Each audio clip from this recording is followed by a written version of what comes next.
I'm not 100% sure what the prevailing perception or the greatest idea of what a funeral director is and what they do. I don't know what that is anymore. When I was younger, the idea that it was something weird and something different and, ooh, it's gross, why would you get into that? And maybe it's just me, but as I've gotten older, I've encountered less people that think that way. I've had a lot of people say, yeah, I couldn't do that. And it's always been interesting to me because not everybody wants to be around someone who takes care of dead people. But at the same time, taking care of dead people has been happening forever.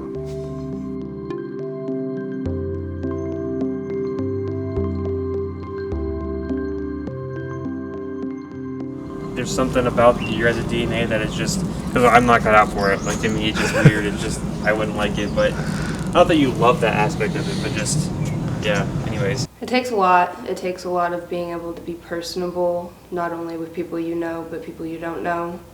You have to be relatable in a lot of situations and be a source of comfort in something that everybody's uncomfortable in. I mean, it's kind of a taboo topic. People don't talk about death. People aren't educated on it. A lot of people don't deal with it firsthand until they have to. So it's like, it's kind of a source of feeling at loss for a lot of these people. So kind of being able to step in and know, like, not only have I personally been here, I know this family, they appreciate a sense of humor and a sense of lightness in the air. And this family, they need a hug and they want to know that they're in a safe environment and they want to know that we're here to lead them in a direction that they need. And just kind of being able to know the differences and being able to read the people of what they may or may not need without being told. It's just, it really is a calling. It's special. I don't think anybody knows they can do it until they do it. Is there a name for this, whatever these things are? These are called head panels. And so what they're designed to do is if you're going to have a viewing, then you send that little guy and put it up in there. Can you customize them? The customization really comes down to this, and some of the caskets have all kinds of different medallions and corners that you can. Oh, nice. Heaven forbid my brother Dobbs dies before me. Dawson, he's gonna want fish. Come on, fish. My worst nightmare. I don't like that they look like like I think, I don't know. They just. Well, so I got a degree in accounting, so my parents kind of want me to go back to being an accountant. But the way that I explained it to them was, again, you're helping people in your community. One of the largest differences that I've noticed is, when I was just doing tax work, you're helping people, but it's not the same as if, like a child has just lost their parent, or, vice versa, their parent has lost their child. And now you're trying to interact with these people that are going through what is probably going to be one of the hardest things that they go through. So it's rewarding to feel like, you come in every day and you do the best you can to serve the people in our area. And, you end up meeting people that you know. And so Maya, my fiance, I think that she really appreciates that I do that.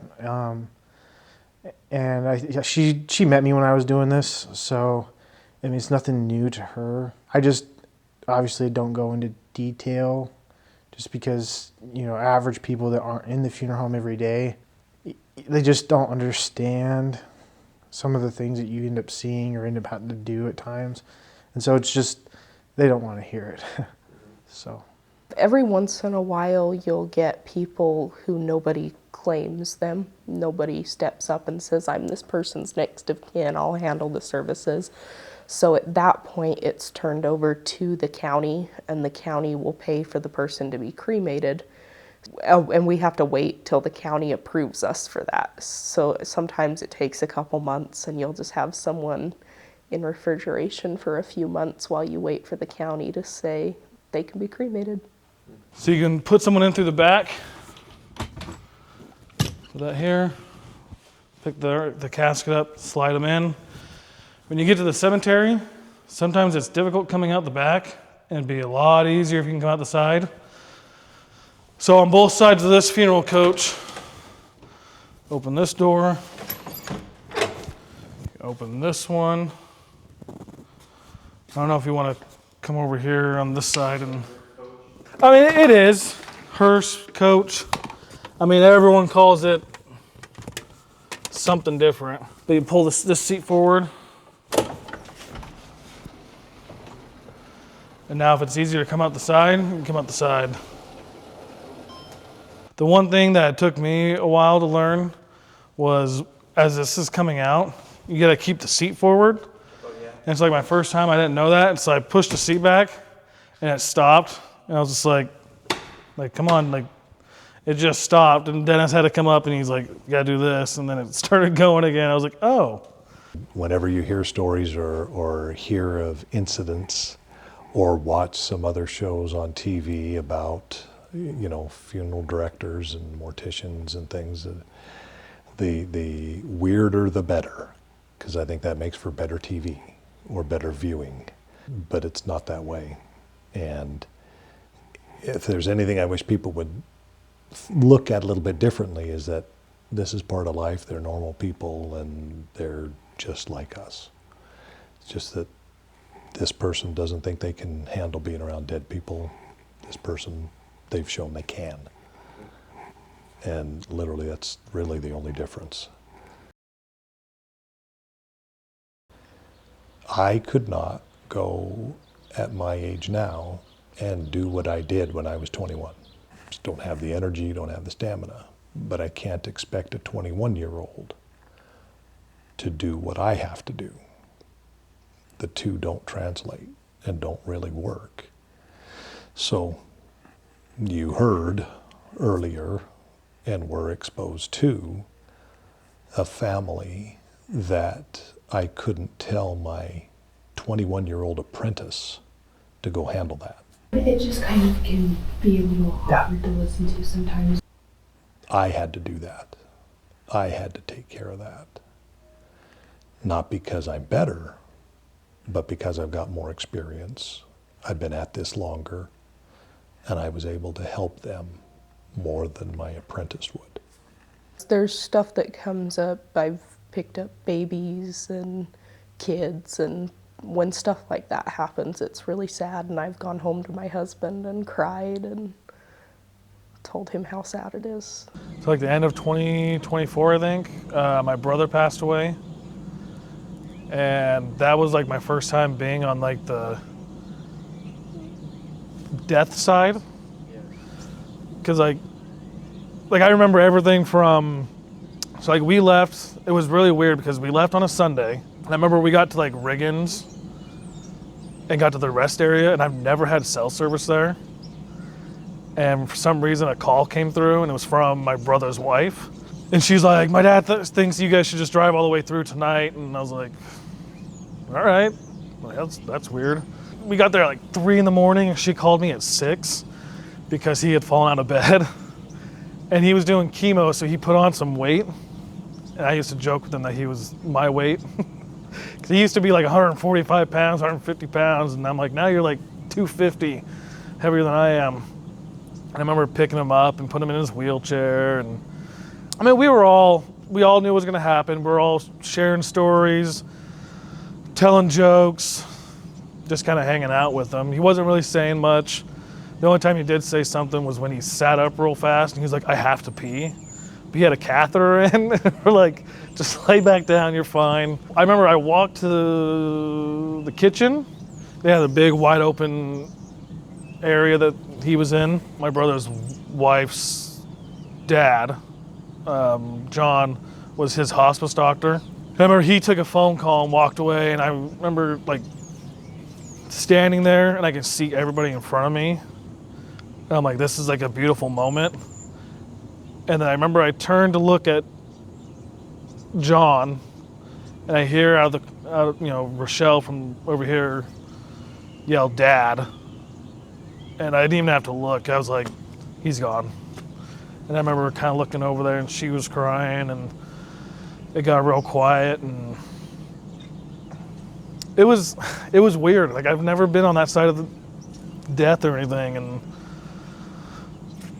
it took me, a couple minutes to kind of come to the realization of what had happened. And the first person I called, like, I stepped outside because I'm not a real emotional guy, and I don't like people seeing the soft side of me. And I remember just stepping out, and the first person I called was Dennis. You're going to have someone that's going to die in your family, regardless of what your religious beliefs are, or whether you believe in an afterlife, or you believe in God, or whether you believe in this. All of those myriad of opinions and beliefs are as different as individuals.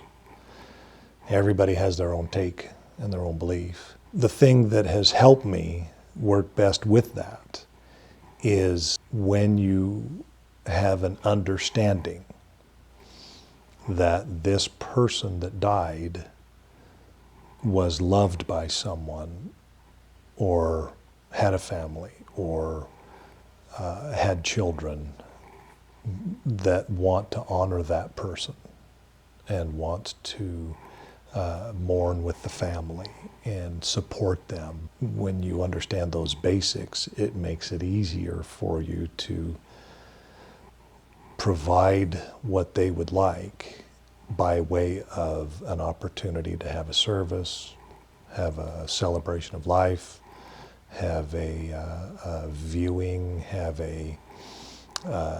some type of interaction in honoring that person's life.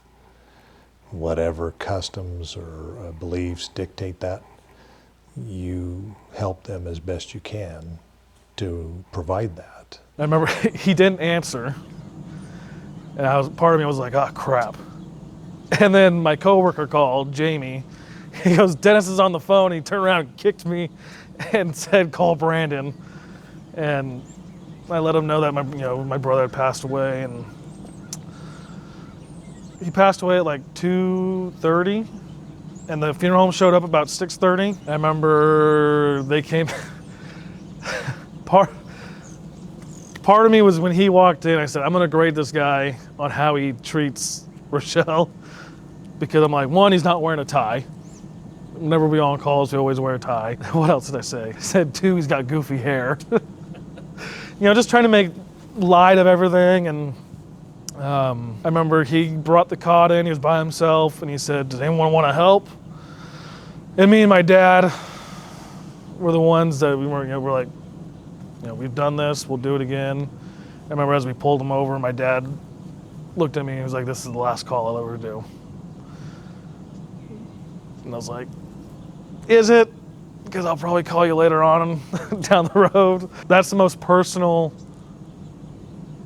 death experience that I've had. You don't meet too many people that have got out of this world alive. And so it's going to happen, and no one gets out of it. And so it's part of life, and someone's got to do it. So we start it, and then we'll walk out here and check the stack. Because if it's smoking, with the nursing homes right here, they panic and call 911. Yeah. So sometimes the fire department shows up if it's bad enough. Yeah, we just come out here. So with kind of how cold it is, but he wasn't very big, it might smoke a little bit. I can kind of see it. Yeah, I would shut it off. And then we can just let it go for about 10, 15 minutes, kind of let it burn itself down, and then we can restart it, and it'll be fine. Sit for a couple minutes. That's crazy. You want to weigh one of these? I think I'm good. We'll get here. Did you let us drive it? Why would you want to? I would want to. I've tried getting Dennis to put on lights, so when we have like a coroner call, we can just flip them on, and he keeps turning me down. We had one where coming up 21st Street, the transmission went out in a Suburban, and we were crawling up 21st Street, and people were honking at us, and I'm like, it's 9 o'clock at night. You guys need to go home and go to bed. Leave us alone. We're trying to crawl our way back to the funeral home. I haven't been pulled over, but I know my dad, when he was doing removals, him and Kurt have been pulled over before. Never gotten a ticket. They were coming back pretty quick. The guy had been dead for a couple of days, and so they were trying to get back to the funeral home to get him out of the Suburban. And my dad said Kurt was driving a little faster than probably should have been. Cop pulled him over, and he was kind of frustrated. And was like, why are you guys driving so fast? And they both kind of just pointed like this, and the cop had his flashlight and put it back there and looked at him and said, have a good night, and left. How did you know it wasn't a murder or something? Didn't want to deal with the paperwork, so he just said, all right, you guys have a good night. The only things that really, weigh on me, I would say, younger deaths are kind of hard. I had a child in July, so around that time we also had another infant pass away, and it didn't deter me from being able to do the work, but thinking about like, oh man, somebody just lost their infant son. I'm about to have an infant son. I can't even imagine the amount of pain and even just being able to get through that, how difficult that would be for a family. I don't think any case is necessarily easy. Each case has its own difficulties that I have to face. A really personal experience for me, I was probably 18 and I was still just a junior coroner at the time. And there was this grandson, he was 6 years old, and he was hunting with his grandpa in the backcountry. And, grandpa had a heart attack and fell over, and the little boy was just out there in the woods alone with them. And I remember I got there on scene, and I kind of pulled him away to conduct my own investigation with them. But it's a 6-year-old little boy. You approach the situation extremely differently. My associate, he was helping take care of the grandfather, and my grandpa passed the exact same way, hunting, having a heart attack. So being able to sit there with him and give him a little bit of comfort, because I know how it feels. And my grandpa was my best friend, and they were really close too. So it's like, it's not the gore, it's not the scary stuff, it's not the gunshot wounds, it's the emotions of the love that these people have for each other that breaks my heart the most. It's the fact that the little boy loved his grandpa, and I know how it feels to be in that situation. So being able to witness that, it's really heartbreaking, but it's really rewarding being able to be there for him. That's one of the calls that kind of led me into the direction of I wouldn't mind doing this for the rest of my life. That exact situation, like a certain mentality, like that's the reason I realized I never want to do this. But you recognize the opportunity to give of yourself and help a situation, so that's what even makes you want to do Exactly. this. That's the difference between, I guess, most people and those who are kind of cut out for this. It's all about perspective. It's all about the person. A lot of people step into this position and all they can think about is the grief. And, everybody's so scared of death. It's just not talked about. And it's like, I think about it, and I think about bringing closure to families. And when there is a traumatic event, being able to show the family, we took care of them. We want them to look nice and presentable so that they're at peace and you're at peace. It's for everybody. You can either choose to look at it in a dark way or a light way, and it goes back to, I really think that me personally being able to bring light to the situation is just the most important part. I would say that I am content with the decisions I've made to go down this road. At first, shaky. Then when my children were little, yeah, I can do this. When those times came that my poor wife had to round up the kids and go to this school function without me again really made me question that. And as my kids got older and they processed and dealt with, Dad, you weren't there. Those were true statements, and those were the ones that hurt the most and made me feel like at times maybe I did choose wrong. But then after having that thought and that discussion, something would happen at work where I knew for a fact I was needed here and I had to be here. And that opportunity was given to me. And if I hadn't have taken it, stuck around, gutted it out, I would have missed this opportunity to help this person at a very critical time in their life. But because I did, I was able to help.